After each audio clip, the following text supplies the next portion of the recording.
Chest பெயினா இருக்கு. ஐயோ, எனக்கு அப்படியே குத்துற மாதிரி வலிக்குது. இத்தனைக்கும் இசிஜி, எக்கோ, ட்ரெட்மில் டெஸ்ட் எல்லாமே நார்மல் தான். எப்பவுமே இந்த செஸ்ட் பெயின் ரொம்ப அதிகமா இருக்கு. இந்த மாதிரிலாம் இருக்குன்னா அப்ப மேக்ஸிமம் இது உங்களோட செஸ்ட் மசிலோட டைட்னஸ்னால மட்டும்தான் இருக்கும். அதுக்கு மறக்காம இந்த எக்ஸசைஸ் எல்லாமே சேவ் பண்ணிட்டு ட்ரை பண்ணுங்க. First exercise back stretch with wall support. இந்த மாதிரி செவரை பிடிச்சி நின்றுட்டு கொஞ்சமா முன்னாடி மூவ் பண்ணிட்டு ஆப்போசிட் சைட்ல திரும்பி பார்த்துட்டு கீழே நெக்க டவுன் பண்ணுங்க. ஸோ இந்த மாதிரி ஒரு 10 செகண்ட்ஸ் 3 செட்ஸ் ரிப்பீட் பண்ணுங்க. You will feel an amazing stretch in your chest muscle.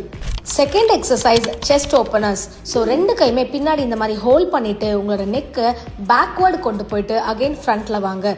இந்த மாதிரி ஒரு 10 செகண்ட்ஸ் ஹோல்ட் பண்ணிட்டு 3 டைம்ஸ் ரிப்பீட் பண்ணிட்டு வாங்க. Third exercise back stretch on wall support. இந்த மாதிரி உங்களோட ஹேண்ட்ஸை வால் மேலே சப்போர்ட் பண்ற மாதிரி பிளேஸ் பண்ணிட்டு ரைட் லெக்கை ஃபார்வர்டில் பிளேஸ் பண்ணிட்டு அண்ட் கொஞ்சமாக திரும்பி பார்த்துட்டு ஒரு 10 செகண்ட்ஸ் 3 செட்ஸ் ரிப்பீட் பண்ணிட்டு வாங்க. உங்களோட செஸ்ட் பெயின் இருக்கிற ஃப்ரெண்ட்ஸ்க்கு மறக்காம இதை ஷேர் பண்ணுங்க. தேங்க்யூ.